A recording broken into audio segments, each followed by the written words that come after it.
a ver un pasaje en Filipenses capítulo 3.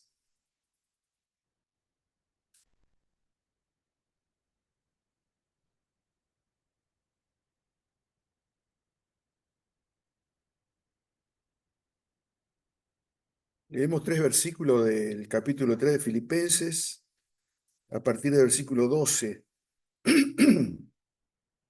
Dice la palabra: no que lo haya alcanzado ya, ni que ya sea perfecto, sino que prosigo por ver si logro hacer aquello para lo cual fui también asido por Cristo Jesús.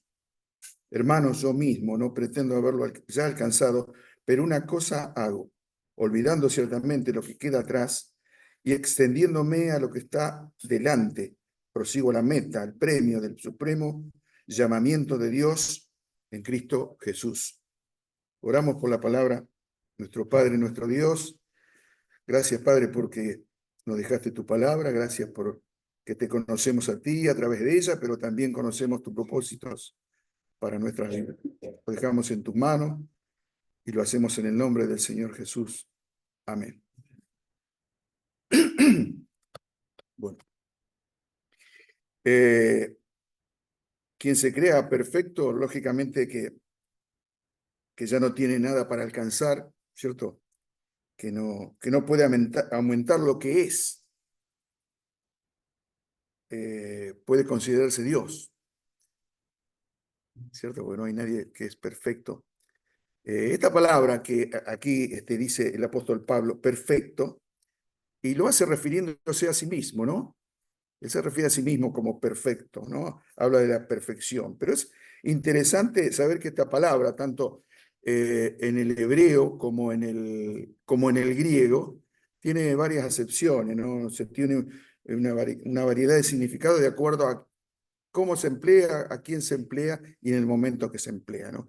Yo que en mi Biblia tengo una referencia que les voy a leer porque me gustó cómo está interpretada. Dice: la palabra perfecto, de la manera que la Biblia la usa en relación a los hombres, se refiere a una perfección sin pecado, pero los personajes del Antiguo Testamento, a los que se describe como perfecto o íntegro, obviamente eran personas con pecado, tanto en el Nuevo como en el Nuevo Testamento, ¿no? Aunque es cierto, número de palabras en hebreo y en griego que han sido traducidas como perfecto, pero la idea general es algo que no se complementa con la perfección. La perfección tiene tres acepciones, dice en la Biblia. La perfección posicional es la que todos los creyentes de Cristo ya poseen. Son salvos, son perfectos para Dios, porque nos ve en Cristo, ¿no?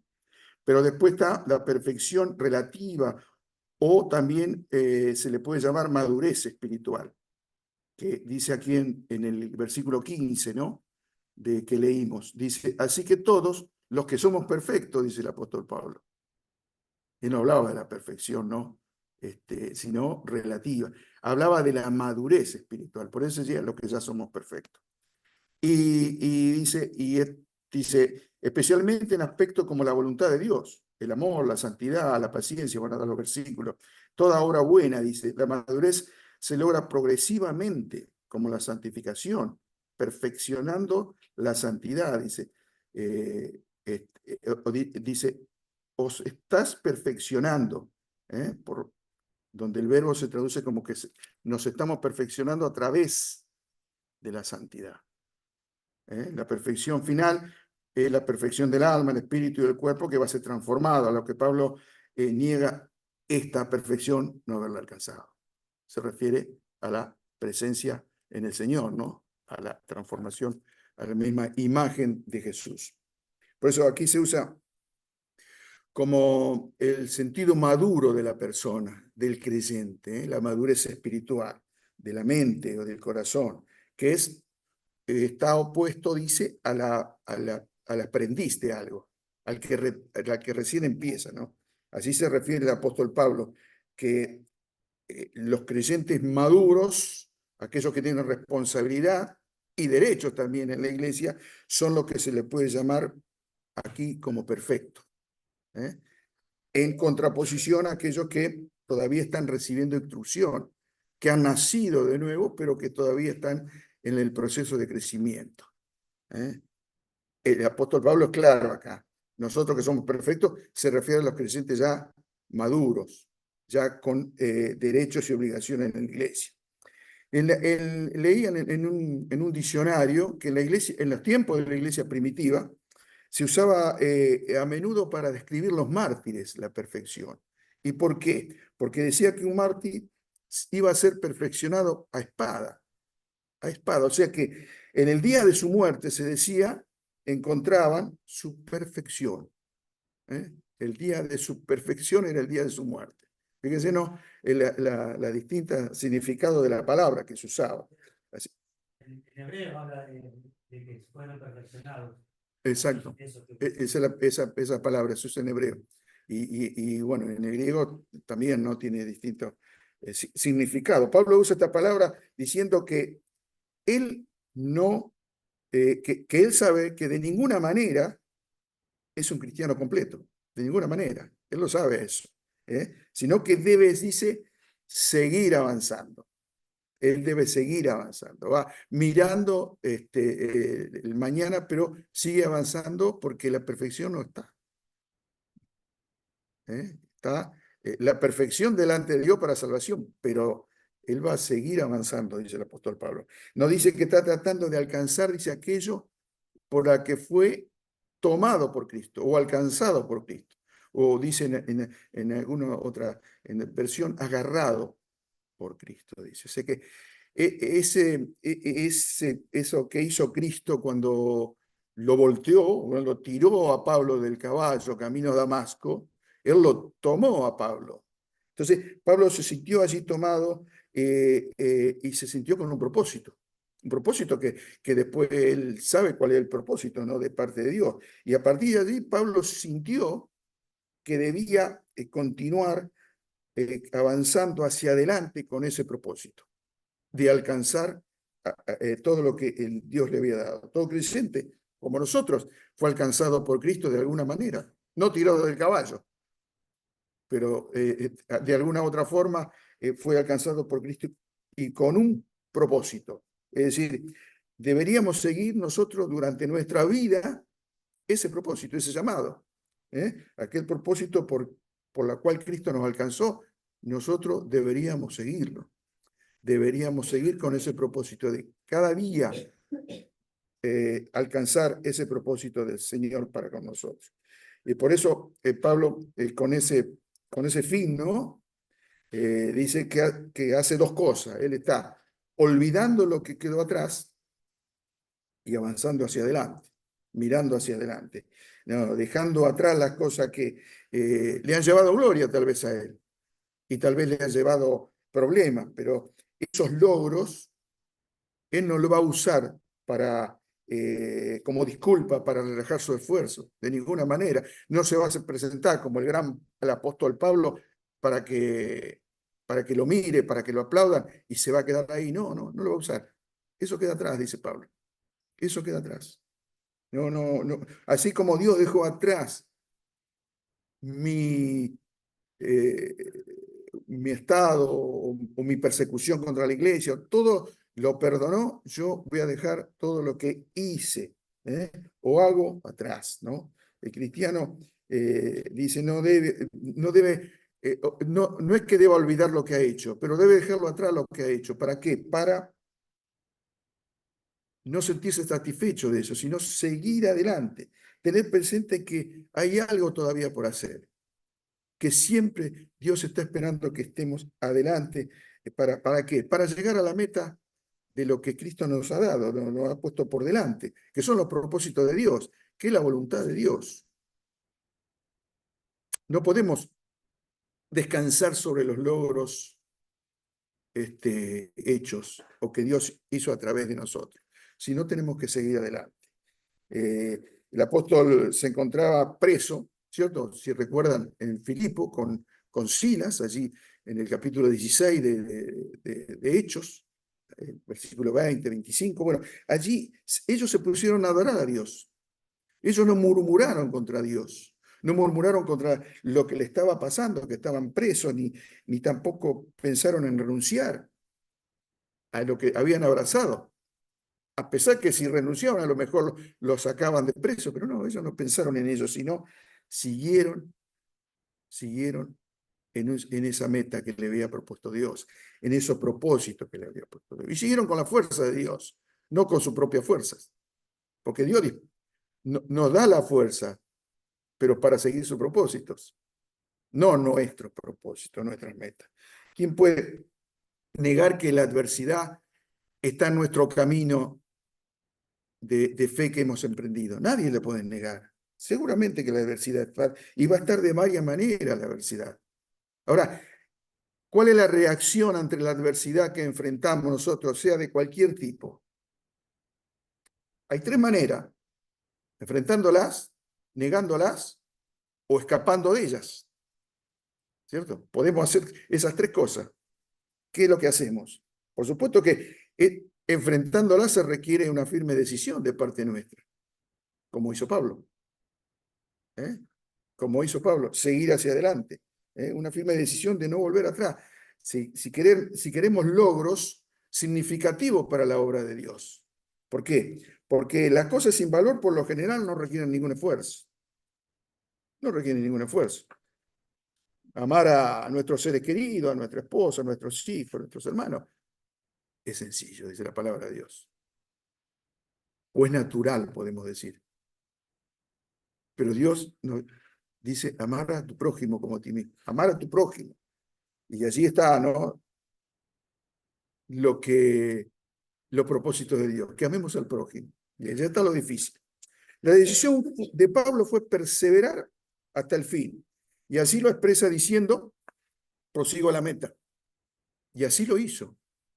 Y lo hizo hasta el fin de sus días. Es importante destacar la frase, olvidando lo que queda atrás. ¿Por qué? Porque muchas veces, lamentablemente, hay hermanos que recuerdan los problemas que han tenido y los siguen teniendo y están batallando contra eso. Hay heridas, hay ofensas, hay rencores que lo tienen latente y no lo deja avanzar. No lo deja avanzar. Ofensas, errores. Pablo lo tenía también y tenía día de victoria también. Sin embargo, dice, vamos a dejarlo en el pasado.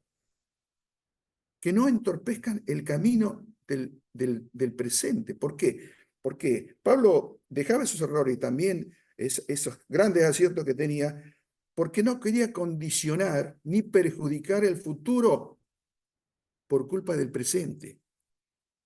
Porque nosotros condicionamos el mañana o el futuro por el presente que vivimos. Porque el futuro no lo vivimos, pero si vivimos mal en el presente, estamos condicionando el futuro. Estamos poniéndole algo al futuro que no conviene. Todo aquello que es un rencor, que es un odio o algo contra alguien, crea raíces de amargura. Y eso no es que nos perjudica ahora, nos perjudica mañana. O sea, estamos poniendo algo en el futuro que no conviene para nada, ¿no? Pablo proseguía la meta, dice la palabra, esta es lo que debían perseverar y lo que debemos perseverar nosotros. Y esto requiere el reino del Señor, en definitiva. Lucas capítulo 9, versículo 62 dice, ninguno que poniendo la mano en el arado, que mira hacia atrás, es apto para el reino de Dios. Ninguno.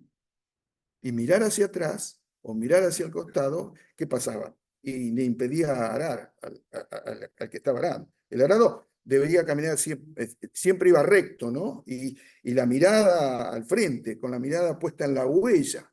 No debía desviar de las huellas porque si no el camino se le encurvaba todo, debía ser derecho, ¿no? Huella, el seguir a Cristo es poner nuestro ojo en el camino, porque Él es el camino nuestro. Y podemos ponerlo en nuestro camino sin desviarlo, sin distraerlo con el mundo, sin ocuparnos de las cosas del mundo que nos lleven a dejar las cosas de Dios. sin tantas novedades que vienen del mundo y que muchas veces nos atrapan, nos distraen, y son lindas las novedades del mundo. Y allá podemos ir y dejar muchas veces las cosas de Dios. Seguir a Jesucristo como su discípulo requiere esfuerzo, sí, por supuesto que sí. El Evangelio requiere esfuerzo. El Evangelio no es para los cobardes, es para los valientes, dice la palabra. Y por supuesto que perseverar en él también requiere que tengamos firmeza, porque va a haber obstáculos, va a haber diferentes problemas en el camino. Pero gracias a Dios que Él ha prometido estar a nuestro lado.